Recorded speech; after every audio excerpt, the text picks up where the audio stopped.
بسم اللہ الرحمن الرحیم۔ السلام علیکم ناظرین کرام، آج کا ہمارا موضوع عالم برزخ کا بیان۔ عالم برزخ کیا ہے؟ دنیا اور آخرت کے درمیان ایک اور عالم ہے جسے برزخ کہتے ہیں۔ مرنے کے بعد اور قیامت سے پہلے تمام جنات اور انسان کو حسب مراتب اس میں رہنا ہوتا ہے، اور یہ عالم دنیا سے بہت بڑا ہے۔ دنیا کے ساتھ برزخ کی وہی نسبت ہے جو ماں کے پیٹ کے ساتھ دنیا کی ہے۔ برزخ میں کسی کو آرام ہے اور کسی کو تکلیف۔ ہر شخص کی جتنی زندگی مقرر ہے اس میں نہ زیادتی ہو سکتی ہے اور نہ کمی۔ جب زندگی کا وقت پورا ہو جاتا ہے اس وقت عزرائیل علیہ السلام روح قبض کرنے کے لیے آتے ہیں، اور اس شخص کے دائیں جہاں نگاہ کام کرتی ہے فرشتے دکھائی دیتے ہیں۔ مسلمانوں کے پاس رحمت کے فرشتے ہوتے ہیں اور کافر کے دائیں بائیں عذاب کے فرشتے ہوتے ہیں۔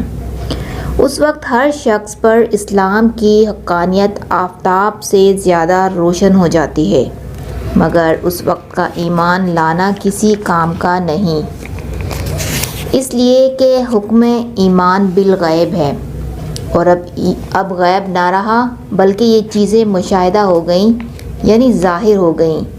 مرنے کے بعد روحوں کا تعلق بدن انسان کے ساتھ باقی رہتا ہے۔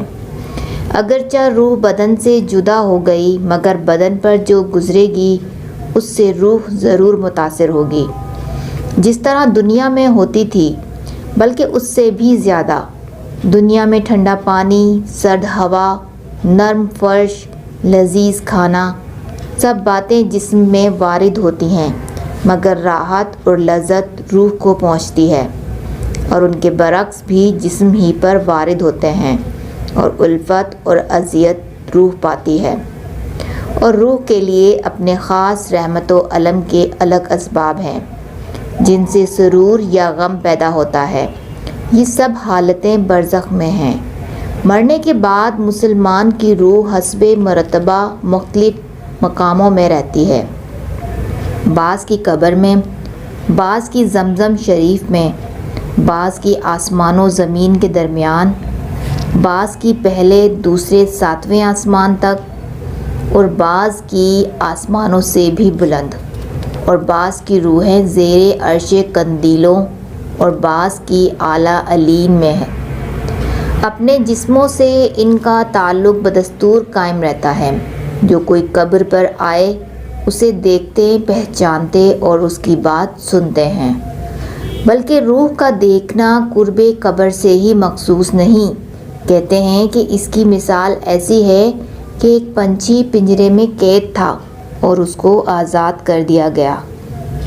علماء کرام فرماتے ہیں، بے شک پاک جانیں جب بدن کے علاقوں سے جدا ہوتی ہیں، عالم بالا سے مل جاتی ہیں، اور سب کچھ ایسے دیکھتی اور سنتی ہیں جیسے یہاں پر حاضر ہیں۔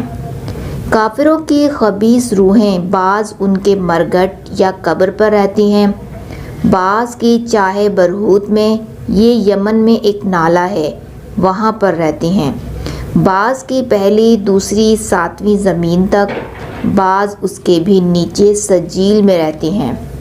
اور جو اس کی قبر اور مرگھٹ پہ گزرے تو دیکھتے ہیں، پہچانتے ہیں اور بات سنتے ہیں، مگر کہیں آنے جانے کا اختیار نہیں کہ وہ سب قید ہیں۔ موت کے بائنے روح کا جسم سے جدا ہو جانا ہے، نہ یہ کہ روح مر جاتی ہے۔ جب مردے کو قبر میں دفن کرتے ہیں اس وقت قبر دباتی ہے۔ اگر وہ مسلمان ہے تو اس کا دبانا ایسا ہوتا ہے جیسے ماں پیار میں اپنے بچے کو زور سے چپٹا لیتی ہے، اور اگر وہ کافر ہے تو اس کو اس زور سے دباتی ہے کہ ادھر سے پسلیاں ادھر اور ادھر کی پسلیاں ادھر کو مڑ جاتی ہیں۔ جب دفن کرنے والے دفن کر کے وہاں سے چلے جاتے ہیں وہ ان کے جوتوں کی آواز سنتا ہے۔ اس وقت اس کے پاس دو فرشتے اپنے دانتوں سے زمین چیرتے ہوئے آتے ہیں۔ ان کی شکلیں نہایت ڈراؤنی اور ہیبت ناک ہوتی ہیں۔ ان کے بدن کا رنگ سیاہ، آنکھیں نیلی اور سیاہ ہوتی ہیں، اور ان کی آنکھوں سے